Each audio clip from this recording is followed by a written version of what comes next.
जय हिंद, जय भारत दोस्तों। भारतीय अपडेट चैनल पर आपका एक बार फिर से स्वागत है। आज हम रामकृष्ण परमहंस जी ने अपने पावन शब्दावली से, अपने पावन वचनों से और उनके चरण कमलों से कुछ शब्दों का उल्लेख हुआ है।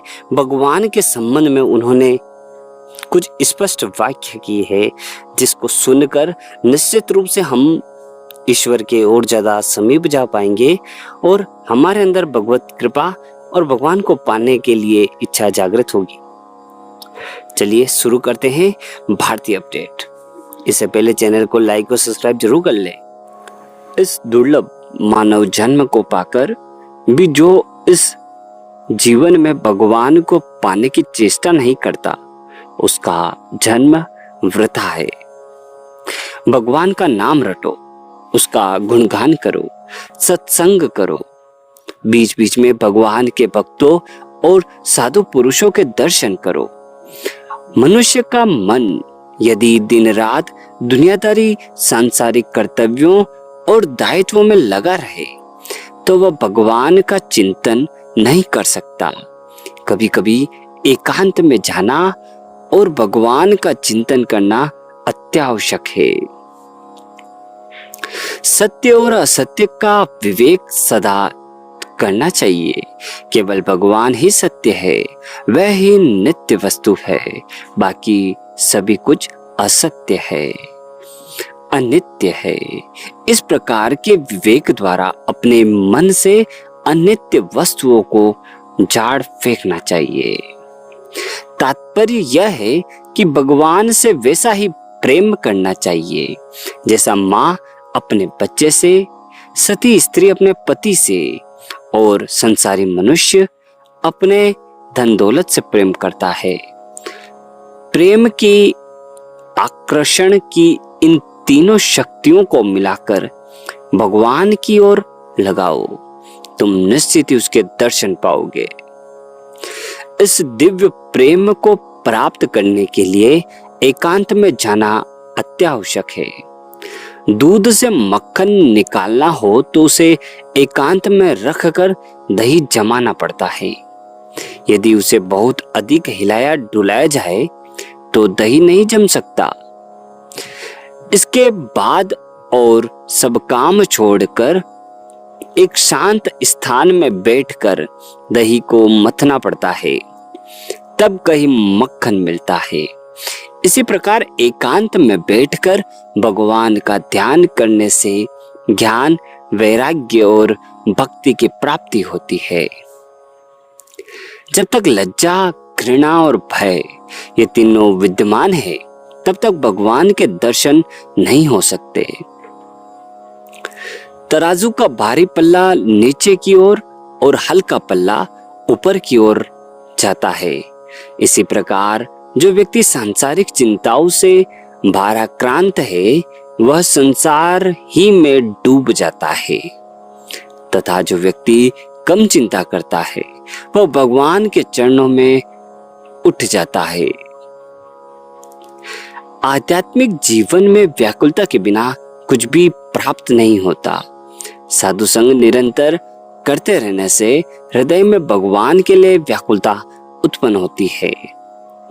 यह व्याकुलता उस व्यक्ति की मानसिक अवस्था के समान होती है। जिसके परिवार में कोई बीमार होता है, उसका मन निरंतर व्याकुल रहता है और वह यही चिंता करता रहता है, बीमार किस प्रकार अच्छा हो जाए। जो भगवान के लिए व्याकुल होता है, वह खाने पीने जैसी तुच्छ बातों पर ध्यान भी नहीं देता।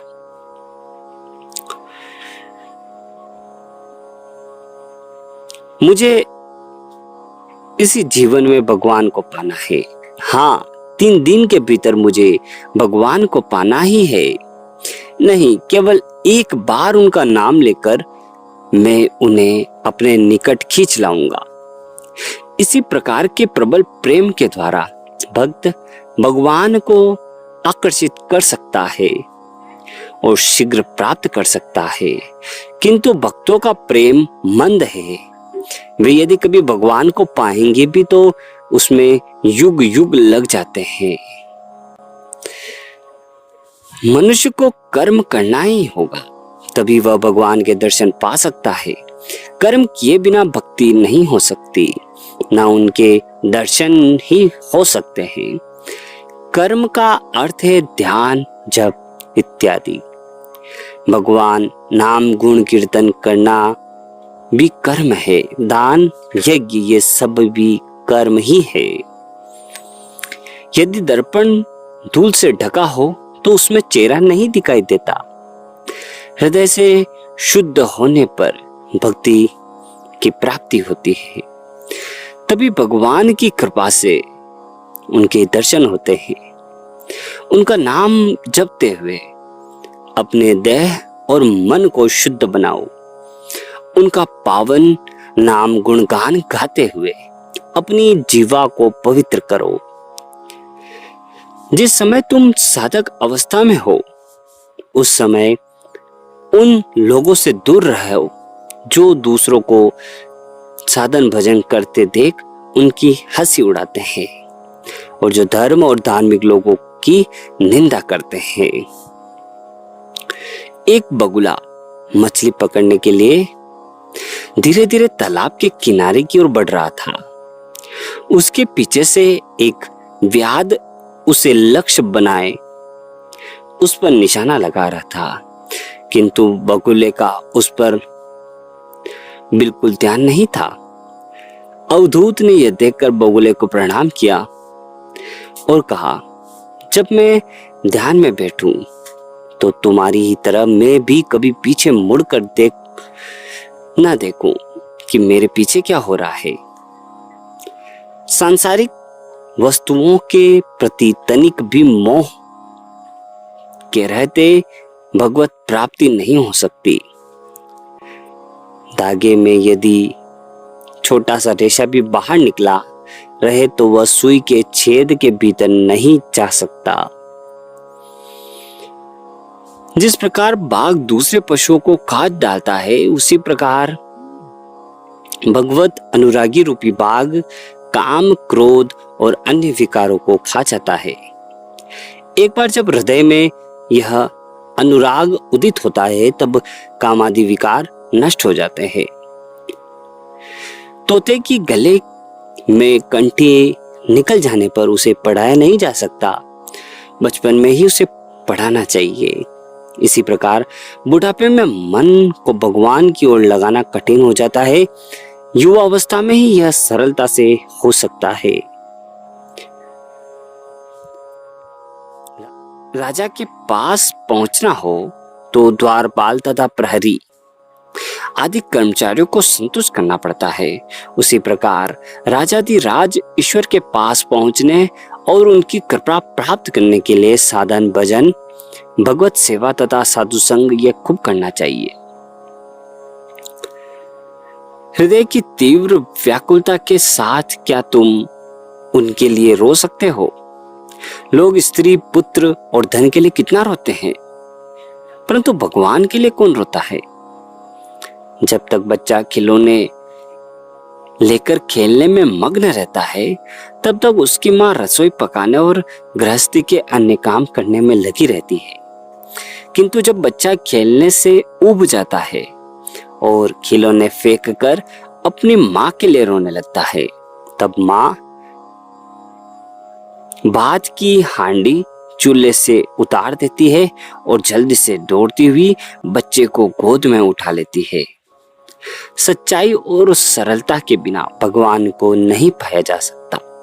कुटिल हृदय से भगवान बहुत दूर रहते हैं। प्रश्न, भक्ति कैसे प्राप्त होती है? उत्तर, रामकृष्ण परमहंस जी बोले, व्याकुलता के द्वारा। जैसी व्याकुलता बच्चा अपने माँ के लिए अनुभव करता है, वह बच्चा माँ से अलग हो जाता है, तब वह घबरा जाता है और व्याकुल होकर माँ के लिए रोने लगता है।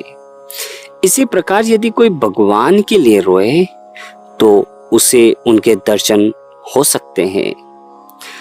एक शिष्य ने अपने गुरु से पूछा, गुरुदेव बताइए मुझे भगवान के दर्शन कैसे हो? गुरुदेव ने उत्तर दिया, आओ मेरे साथ, मैं तुम्हें बतलाता हूं।